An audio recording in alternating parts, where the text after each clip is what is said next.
تلخین میں 2 دفعہ معصومین کے نام. اب آپ یہ بولو گے کیا کوئی ایسا بندہ ہے جس کو یہ نہیں معلوم کہ امام علی پہلے امام ہے؟ کوئی شیعہ ایسا ہے؟ ہم سب تو معلوم ہے مولا کا پہلے نام. لیکن تلخین اس جگہ کی امپورٹنس کو بتا رہی کہ وہ کتنی امپورٹنٹ جگہ اور کتنی سخت جگہ ہے, کتنی خطرناک جگہ ہے, کہ علی کے نام کو بھی آپ کو بتایا جاتا ہے جو بچپنے سے آپ کو رٹایا جا رہا ہے کہ میرا امام پہلا امام ہے. اس کے باوجود بولتے دیکھو نام لے کے کہ تمہارا پہلا امام علی ہے, پوچھا جائے گا تم بولنا, اگر آگے پیچھے ہوا تو پھر پرابلم ہے. اب اس کے پورے کنڈیشنز ہیں کہ کون سے گناہ ہیں کہ جس کی وجہ سے زبان سے کھلتا نہیں, زبان موٹی ہو جاتی. رزق حرام کھاتے, ایک جملے میں آگے بڑھتا, رزق حرام کھاتے رہو گے زبان تمہاری موٹی ہو جائے گی, تم بول نہیں سکو گے. اس زبان سے غیبتیں کرو گے جواب نہیں دے سکو گے. اس زبان سے لوگوں کو اذیت پہنچاؤ گے, میں پہلے صرف زبان کی بات کر رہا ہوں, تو تم جواب نہیں دے سکو گے. اس زبان سے اگر تم کسی کو ہرٹ کرو گے تم بول نہیں سکو گے. دوستو اس کو ایزی مت لو, مجھے معلوم یہ ٹاپکس کوئی چھیڑتا نہیں, لیکن یہ ممبر کے ٹاپکس یہی ہونی چاہیے کہ کمیونٹی میں ایک انٹائر چینج آنا. ہم ہزاروں میتوں کو یہ کووڈ میں دفن کر رہے ہیں, اللہ سب کو سلامت رکھے. آپ کبھی سوچ رہے کہ نیچے ہونے والا کیا ہے, کتنا ایزی لے کے ہم اپنی لائف کو گزار رہے ہیں. اگر انسان, اسی لیے کہا گیا سب سے زیادہ جو عبادتیں, ان ساری عبادتوں میں سب سے زیادہ جو ثواب رکھا گیا نا وہ میت کے ساتھ جانے میں رکھا گیا. کیوں؟ دوسرا بیدار ہونا, تمہاری آنکھیں کھولنا, تم کو شوق ہونا جانے کا, تم کو احساس ہونا کہ یہ جگہ پہ میں بھی آنے والا ہوں, غسل دینے کا, کفن پہنانے کا, لحد کھودنے کا, ہاتھ رکھ کے دعا مانگنے کا, فاتحہ پڑھنے کا, یہ ساری چیزوں میں سب سے زیادہ اجر رکھا گیا. اتنا ثواب رکھا گیا کہ اسی وقت تمہارے سارے گناہ معاف ہو جاتے کہ اگر تم نیچے لٹا کے. تو روح, میں بہت آسانی سے تیزی سے جا رہا ہوں, آدھا گھنٹہ پڑھوں گا بس. وہاں سے روح کا چینج ہوتا, ڈیسٹینیشن سے جگہیں رکھی گئی کہ جہاں روح کو بھیج. سب کو معلوم ہے ایک وادی السلام ہے, ایک وادی برود ہے. مجھے بولا گیا کہ برزخ میں وادی برود میں کیا صرف گناہگار رہتے ہیں, مطلب کافر اور مشرکین رہتے, یا مومن بھی رہتا؟ یہ سوال تھا. اب میں آپ کو ذمہ داری سے بول رہا ہوں, ابھی حیدرآباد میں ہوں, میں ایک جملے کا ذمہ دار ہوں جو میں بول رہا ہوں. وادی برود میں مومنین بھی رہتے, یہ ذہن سے نکال دو. انلیس تمہارے اعمال ایسے ہونا کہ مولا تمہارا استقبال کرے, مولا گلے لگا لے تم کو. میں کسی کا مال کھا جاؤں, میں کسی کو تکلیف دوں, میں کسی کو اذیت پہنچاؤں, میں گناہ کرتا جاؤں, تو کیا مجھے پوچھا جا گیا؟ نہیں پوچھا نہیں جائے گا. ابھی میں نے جن کلمات سے مجلس کا آغاز کیا اس میں کیا ہے, حساب لیا نہیں جائے گا. رب اغفر لی ولوالدی, پروردگار تو رحم کر میرے ماں باپ پر. رب اغفر لی ولوالدی وللمؤمنین, مومنین پہ یوم یقوم الحساب, ان کے حساب میں.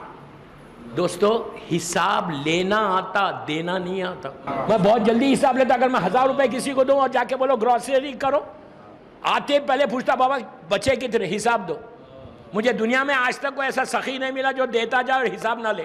نہیں کوئی دیتا ہے ایسا حیدرآباد میں کبھی چانس ملا آپ کو؟ وہ ایسا بندہ ہے تو بہت ہی اچھا ہے, اس کا خزانہ تو 1 منٹ میں ختم ہو جائے گا. ہم کو حساب لینا آتا. کبھی یہ بھی سوچو تم کو بھی حساب دینا ہے, تم کو بندوں کے سامنے نہیں دینا, اس کے سامنے دینا ہے. ایسا حساب دینا ہے کہ ایک ایک سیکنڈ. اور جو دنیا میں سخت رہتا نا حساب لینے میں, اس کا حساب بھی سخت ہوتا وہاں پہ. اگر دنیا میں تم اپنے مومنین کے ساتھ سختی کے ساتھ رویہ ہے تمہارا, تمہاری ماں کے ساتھ, تمہارے باپ کے ساتھ, تمہارے بھائی کے ساتھ, تمہاری بہن کے ساتھ, تو تمہارا حساب بھی اتنا سخت ہوگا نا, نیچے سے حساب شروع ہو جاتا. اور ایسا سخت ایک ایک لمحے کا حساب لے گا. تو جیسے ہی اگر آپ بالکل واک تھرو ہو گئے تلخین میں, سب کا آپ نے جواب دے دیا, آپ بولیں گے بہت ایزی ہے جواب دینا. یہاں سمجھ رہے تم ایزی ہے, جب تک جسم میں سانس ہے نا تم سمجھ رہے بہت ایزی سوالات ہیں. سب سے زیادہ سخت سوالات وہ ہے, اس لیے کہ ہم پیٹ میں حرام بھرا ہوا ہے. ہم کیسے دیں گے جواب؟ گناہ کیا ہے, جواب کیسے دیں گے؟ روح کو جب ملائکہ نکھال کے حوالے کرتا, سورہ واقعہ میں اللہ بول رہا کہ فرشتے ٹھوکر مارتے, جہنم کی کھڑکی کھل جاتی. اسی لیے آپ دیکھو کہ جتنی دعائیں بتائی گئی, کبھی آپ انصاف سے بولو جب دفن کرتے وقت تمہارے ذہن میں خیال آتا کہ اس پہ آگ کا بھی عذاب ہوگا؟ ہمارے ذہنوں میں یہ کہ ہم تو مولا کے بڑے چاہنے والے, ہم کو کچھ نہیں ہونے والا ہے. جو بھی سوچ رہا نا اللہ اس پہ رحم کرے. آگ کا سخت ترین عذاب فرسٹ نائٹ ہے, پہلی رات. میں زیادہ نہیں بول رہا، جس کے لیے آپ جوشن کبیر میں کہتے ہیں خلصنا من النار یا رب، بار بار بولتے ہو، 200 مرتبہ آپ نے بولا ہوگا رمضان میں یہاں پہ خلصنا من النار، خلصنا من النار. ڈیٹیل میں نہیں جاتا، میں نے بہت بولا اس پہ. آگ کا عذاب ہے، کبھی سوچا کہ آگ کا عذاب نیچے کیا ہے؟ یہ عذاب تم کو برزخ میں ملے گا، لہب سے شروع ہوگا. برزخ ایک بہت بڑی جگہ ہے اسی دنیا میں، کہیں اور نہیں، یہیں پر. امام علی سے پوچھا گیا تھا کہ مولا یہ برزخ ہے کہاں؟ تو مولا نے کہا اسی دنیا میں. تو راوی نے کہا مولا کہاں، نظر ہی نہیں آتی. مولا نے کہا جو تم اپنی اس نیکڈ آئی سے دیکھ رہے دنیا کو، کیا وہی دنیا ہے؟ ہم کو نہیں معلوم کتنی بڑی دنیا ہے. آج سائنس بھی آپ کو پروف کرے گی کہ کتنے دنیا کے ایسے جنگل سے کہ جس کو اب تک کون نہیں کیا گیا.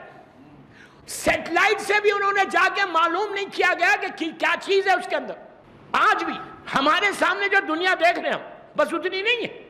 مولا علی کہتے ہیں کہ اتنی بڑی اللہ نے بنائی کہ یہ سارا برزخ یہیں پر ہے، تم کو یہیں رہنا ہے. کتنے سال رہنا ہے؟ ہزاروں سال، لاکھوں سال، جس کو ایک ہڈن لائف کہتے ہیں. دائرے سے فرشتے لے کے چلے گئے تمہاری روح کو. اگر نیک روح ہے تو امام علی کے پاس بھیجیں گے وادی السلام میں. اگر گناہ میرے کثیر مجھے وادی برود میں بھیج دیں گے. وادی برود میں سارے وہ گناہگار جس میں امام کے چاہنے والوں کے بھی واقعات جو ہم کو وہاں بھیجا جائے گا. وہاں سوائے جہنم کے کچھ نہیں. جہنم کے حصوں میں سے ایک حصہ ہے. سمجھ، اب میں بہت ہاتھ رکھ کے پڑھ رہا مجلس. وہاں پہنچ گئے، اب کیا ہمیشہ وہیں رہو گے؟ نہیں. یہ ایصال ثواب تمہاری ماں کو وہاں لا سکتا. کیا بول گیا یار میں؟ یہ ایصال ثواب تمہارے باپ کو وادی السلام میں لا سکتا. کیوں کہا گیا کہ تم مرنے کے بعد اپنی ماں اپنے باپ دونوں کے واجبات کو ادا کرو؟ واجبات کو تم ادا کرو گے. مثال کے طور پہ مجلسیں کراؤ گے ایصال ثواب کے لیے. ہر شب جمعہ کو ماں باپ کے لیے کچھ دو گے. یتیموں کا خیال رکھو گے. یہ ساری وہ نیکیاں جو اولاد کرے گی، وہ اولاد کرنے سے اگر تمہارا باپ تمہاری ماں وادی برود میں بھی چلی گئی، وہ وہاں سے نکال کے وادی السلام میں لاتا. اس لیے کہ اللہ جو ہے رحمت کو نازل کرتے دیری نہیں کرتا. یہ یاد رکھو ذہن میں، عذاب کو نازل کرتے دیری کرتا. اب مجھے ایک روایت یاد آئی، اسی پہ مجلس ختم کرتا. چھٹے امام امام جعفر صادق علیہ السلام، ویری انٹرسٹنگ حدیث ہے. چھٹے امام کے پاس ایک شخص آیا، غور سے سنو، ویری انٹرسٹنگ. یہ وادی السلام وادی برود کے لیے آگے کہنے لگا مولا یہ بتائیے کہ ہر انسان کے یہ شولڈرز کے اوپر ہمارے 2 فرشتے. تو امام نے کہا ہاں، ایک رائٹ سائڈ پہ ہے، ایک لیفٹ سائڈ. ہر بچے کے بھی ہے، لڑکی کے بھی، لڑکے سب کے بالغ ہونے کے بعد. پلیز غور سے سنو.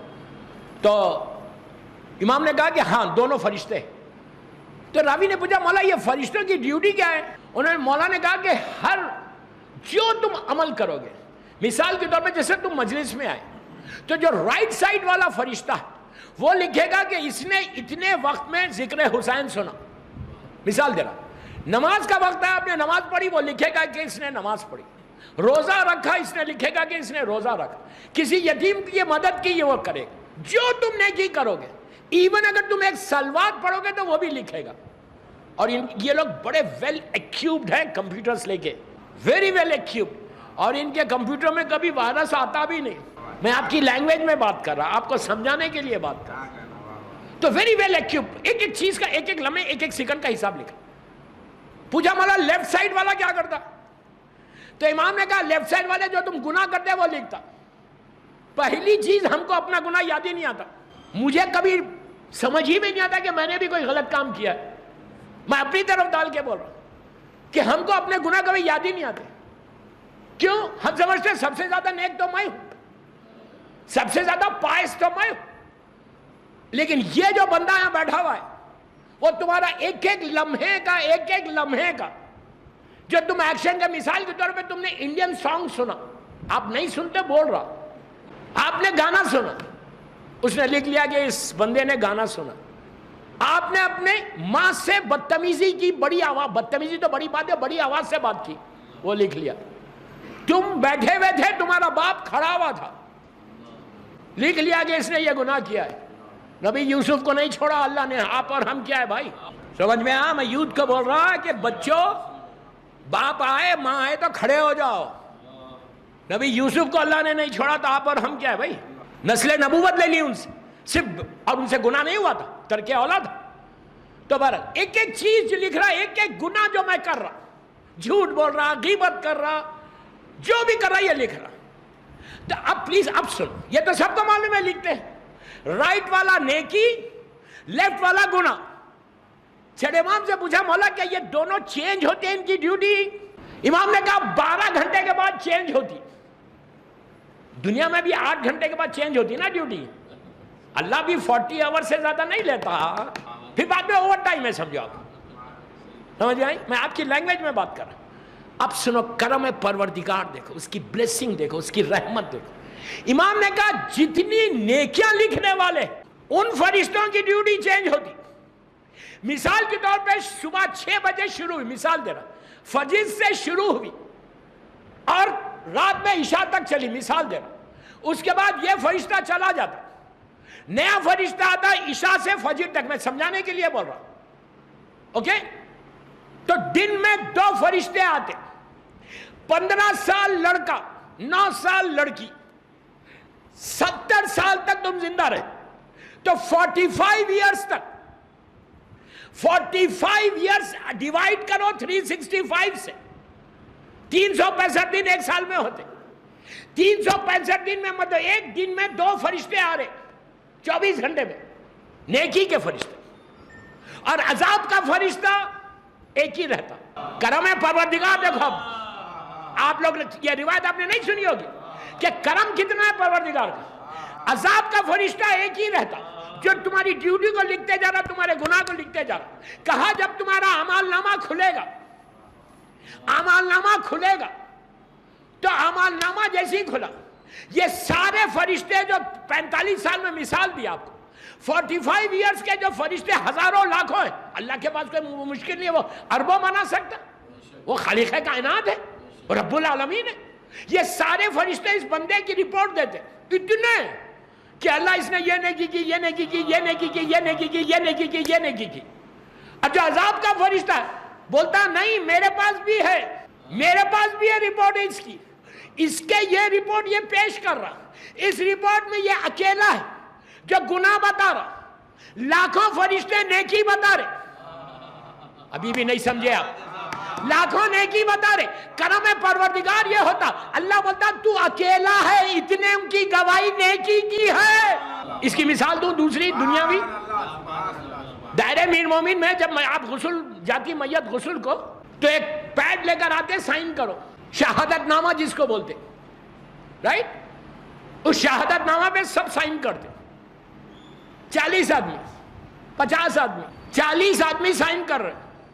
کیا بول کے سائن کر رہے کہ اللہ ہم سوائے نیکی کے کچھ نہیں جانتے اس کی. اللہ وہ 40 نیکیوں، 40 کی گواہی سے، 40 کی گواہی سے اس کے گناہ معاف کر دیتا. آپ سوچو دنیا میں بھی ہے مثال کہ 40 گواہ دے دیں کہ یہ نیک تھا تو میں معاف کر دوں گا.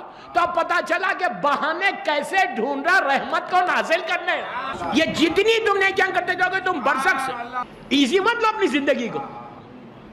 یہ ساری وہ نیکیاں جو برزخ سے تم کو نکال کے وادی بروج سے نکال کے وادی السلام میں لا لیتے. یہ کیوں کیا اللہ نے؟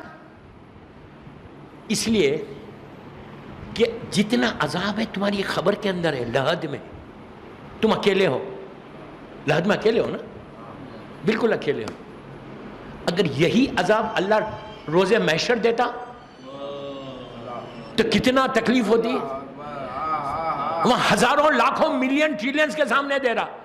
یہ بھی علی والوں کے لیے کرم ہے کہ جو بھی تمہارا ہے گناہوں کو چھپا کے خبر کے اندر عذاب دے دے.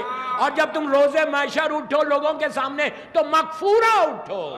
اللہ اس مرحومہ کو بی بی کی بارگاہ میں قریب سے قریب مقام عطا کر، واجبات کو ادا کرا دو مرحومہ کے. میں یہ نہیں بولتا کہ نہیں تھے، لیکن یاد رکھو ہر انسان بیٹے پہ واجب ہے، بیٹے پہ واجب ہے،